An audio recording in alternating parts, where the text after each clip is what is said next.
बचपन में लगता था घर अपने आप चलता है।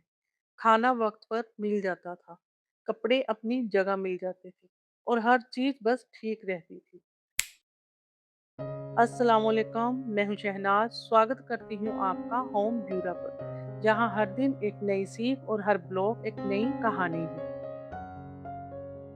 लेकिन बड़े होकर समझ आता है कि घर अपने आप नहीं चलता। हर दिन कुछ ना कुछ वहीं से शुरू होता है जहां कल खत्म हुआ था। आज का दिन भी कुछ ऐसा ही था। घर के कुछ काम अजीब होते हैं। आप उन्हें पूरा कर देते हो और अगले दिन वही आपको फिर सामने खड़े मिलते हैं। ना उनकी छुट्टी होती है और ना उनका वीकेंड। शायद इसीलिए घर को संभालना कभी एक दिन का काम नहीं होता। ये रोज थोड़ा थोड़ा करके होता रहता है।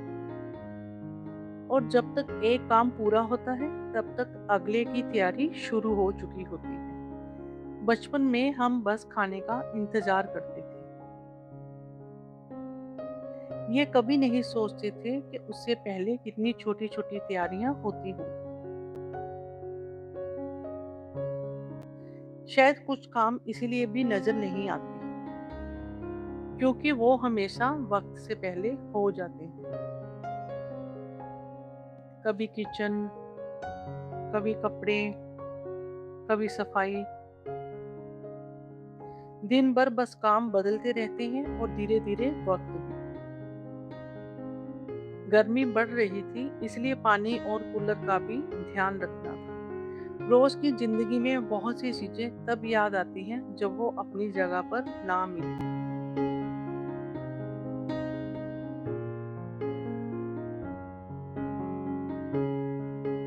किचन फिर से बिजी था।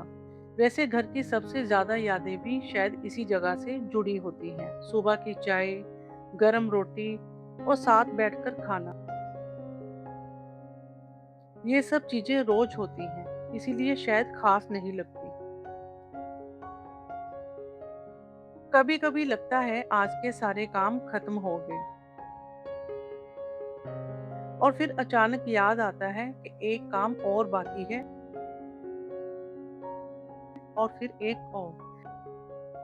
शायद घर इसी तरह चलता है। धीरे धीरे पूरा दिन निकल गया था। सुबह से कब शाम हो गई पता ही नहीं चला।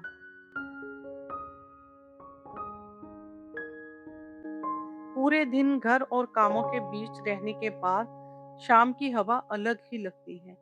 जैसे दिन थोड़ी देर के लिए रुक गया हो और कुछ मिनट सिर्फ चलने के लिए मिल गए हों। घर के कुछ काम कभी खत्म नहीं होते, बस एक दिन से दूसरे दिन तक साथ चलते हैं और शायद इसी वजह से घर घर लगता है। अगर आपको आज का ब्लॉग पसंद आया हो तो होम ब्यूरा चैनल को सब्सक्राइब जरूर करिएगा। मिलते हैं नेक्स्ट ब्लॉग में। अल्लाह हाफिज।